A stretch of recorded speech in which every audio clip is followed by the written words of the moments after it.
Bismillahirrahmanirrahim. Assalamualaikum warahmatullahi wabarakatuh. Perkenalkan, nama saya Muhammad Andi Ali Rahman, NIM 21010 117 140 112 dari kelas C, mata kuliah rekayasa nilai. Di sini saya akan mempresentasikan kasus saya yang pertama, yaitu kasus 3, TH952A Robert Street Improvements. Studi Value Engineering. Tujuan utama tim melakukan penerapan rencana kerja VE yaitu menerapkan prinsip dan praktik rencana kerja VE, melakukan tinjauan dan analisis menyeluruh terhadap proyek, bertukar pikiran dan mengevaluasi kemungkinan peluang perbaikan, menggunakan pandangan baru untuk mencari pendekatan baru atau inovatif untuk konstruksi, pementasan konstruksi, dan pengadaan lalu lintas, mengidentifikasi potensi nilai tambah dan peluang penghematan biaya, dan studi ini dilakukan pada 10-13 September 2013. Proyek ini berada pada 60% desain pada saat value engineering dikerjakan. Untuk deskripsi proyek sendiri, Robert Street atau Trunk Highway 952 adalah jalur transportasi utara atau selatan yang melalui pusat kota distrik bisnis komersial di West Saint Paul. Perkiraan panjang rute sekitar 2,4 mil. Diklasifikasikan sebagai A minor arterial street atau jalan arteri sekundер A, dan dikelola oleh Departemen Transportasi Minnesota atau MNDOT. Tujuan dari proyek ini adalah untuk merekonstruksi Robert Street untuk meningkatkan keselamatan dan mobilitas serta menyediakan akomodasi untuk memenuhi standar Amerika dengan Disabilitas Act atau ADA.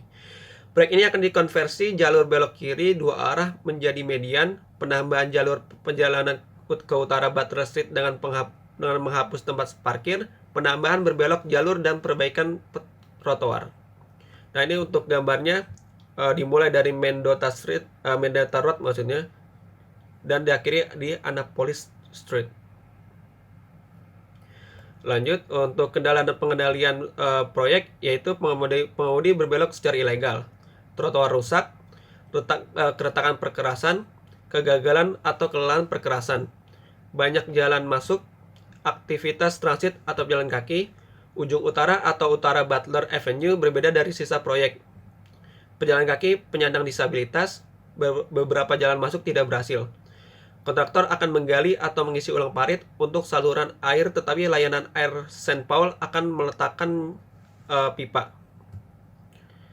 Lalu untuk tahapan studi VE pada proyek ini ada 4 tahap atau 4 fase, yaitu fase analisis proyek, fase spekulasi atau kreatif, fase evaluasi, dan terakhir fase rekomendasi atau hasil evaluasi. Nah, untuk fase analisis yang pertama, fase analisis proyek. Metodologi yang digunakan untuk mempelajari proyek yaitu ada 5, yaitu pertama memakai model biaya, lalu atribut kinerja, matriks atribut kinerja, analisis fungsional, dan terakhir menggunakan diagram FAS. Untuk fase spekulasi atau kreatif, selama fase spekulasi atau kreatif dari rencana kerja VE, tim VE bertukar ide tentang bagaimana melakukan berbagai fungsi. Ide-ide ini didasarkan pada informasi yang tersedia yang diberikan kepada mereka di waktu studi, dengan mempertimbangkan kendala dan keputusan pengendalian yang juga diberikan kepada mereka. Fungsi tersebut yaitu, pertama, fungsi keamanan lalu lintas ruas jalan. Terdapat 17 ide. Fungsi keamanan lalu lintas pada kegiatan konstruksi. Terdapat 3 ide. Fungsi pemindahan utilitas terdapat 4 ide. Dan terakhir, fungsi peningkatan kegiatan konstruksi didapatkan 8 ide. Dari hasil fase kreatif atau spekulasi diolah di fase evaluasi. Lalu pada fase evaluasi untuk setiap ide VE dapat dipertimbangkan pada bentuk paling sederhana sebagai cara untuk menggabungkan, mengevaluasi, dan mempersempit ide hingga tim VE menyetujui proposal untuk diteruskan. Dengan mempertimbangkan kendala dan keputusan pengendalian, tim mendiskusikan setiap gagasan terkait keuntungan dan kerugiannya. Setiap ide kemudian dievaluasi secara hati-hati oleh tim VE hingga secara konsensus tentang peringkat keseluruhan gagasan dari angka 0 hingga angka 5. Jadi semakin besar semakin menyentuh angka 5, maka ide tersebut dapat direalisasikan. Dari fase evaluasi tersebut diperoleh 4 rekomendasi yang terbaik, yaitu rekomendasi pertama yaitu menggunakan barel lalu lintas. Rekomendasi 2 rapat atau kegiatan kontraktor. Untuk rekomendasi 3 itu ada 2, yaitu rekomendasi 3A relokasi utilitas pertama, rekomendasi 3B yaitu mitigasi risiko kontrak utara air terpisah. Untuk rekomendasi 4 yaitu kontrak inovatif. Lalu untuk rekomendasi 1 menggunakan barel lalu lintas. Ide awal barel lalu lintas ini, rekomendasi 1 ini yaitu penghalang beton precast akan digunakan di sepanjang zona kerja di setiap ruas jalan hingga memisahkan pekerja dari lalu lintas. Untuk rekomendasinya yaitu mengganti beton precast dengan barel. Keuntungan yang didapatkan yaitu pertama mengurangi biaya proyek, kedua mengurangi durasi konstruksi, 3 mempermudah mengalihkan lalu lintas, dan terakhir keempat mempermudah menyesuaikan akses melalui zona kerja untuk pekerjaan lokal. Untuk kekurangannya yaitu tidak ada pemisahan positif antara pekerjaan dan lalu lintas. Nah, ini ilustrasinya. Yang di atas adalah ide awal, yaitu menggunakan beton precast sebagai mediannya. Lalu rekomendasi atau studi value engineering yang didapatkan yaitu mengganti precast menggunakan barel. Contoh ilustrasinya seperti sini. Dengan penggantian penghalang, pergerakan lalu lintas umum dan pekerja kontraktor dapat meningkat dengan membiarkan batasan ruas jalan disesuaikan dengan lebih mudah mengakomodasi pergerakan lalu lintas. Dengan melakukan ini, akses kegiatan lokal dapat dipertahankan di tingkat yang lebih tinggi.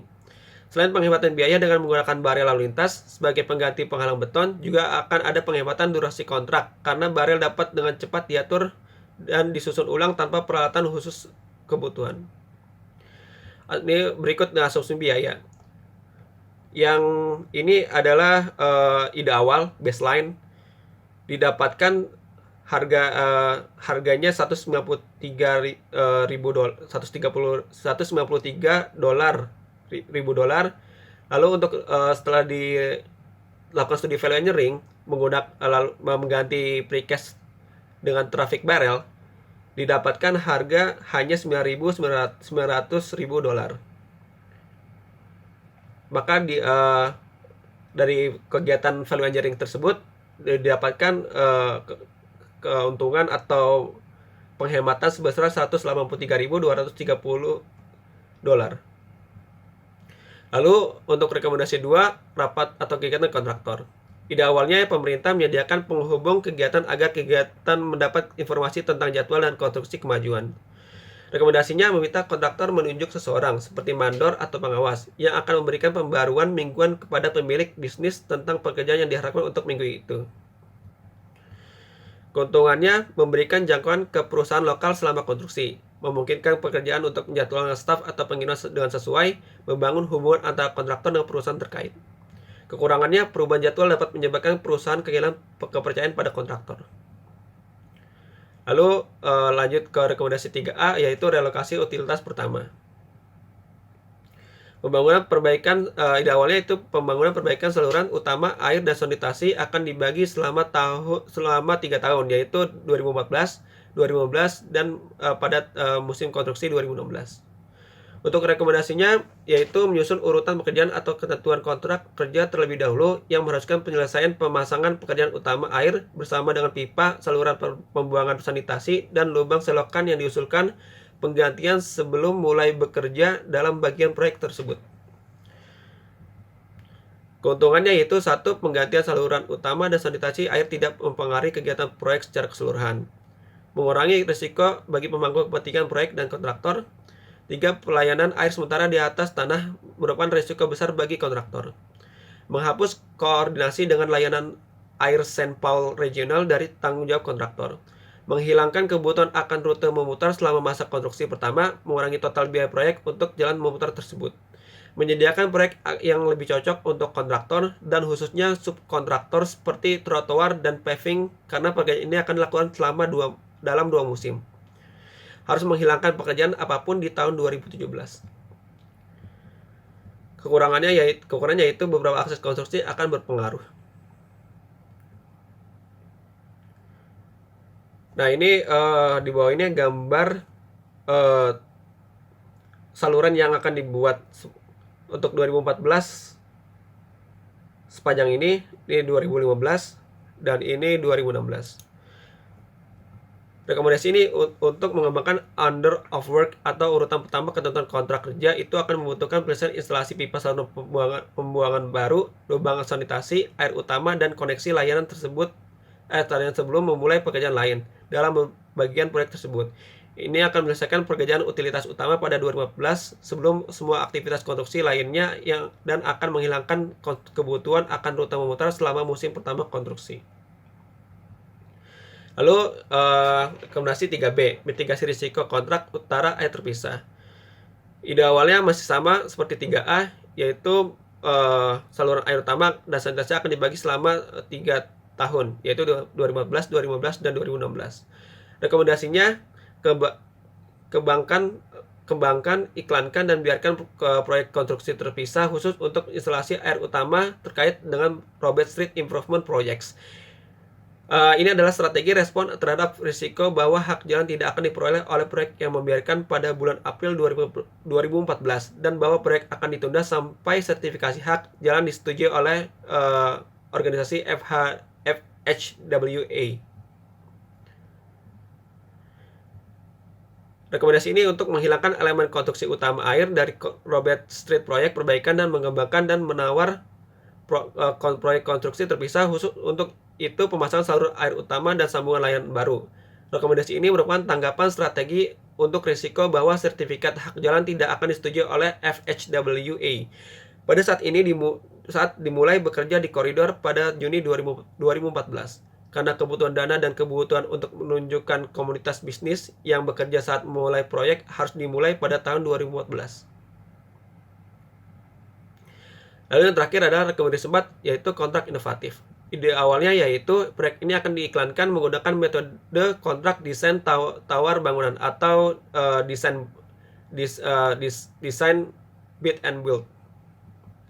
Rekomendasinya untuk menerima nilai terbaik atau value yang optimal untuk proyek menggabungkan metode kontrak inovatif dalam desain bid build pengiriman proyek untuk mengurangi durasi keseluruhan.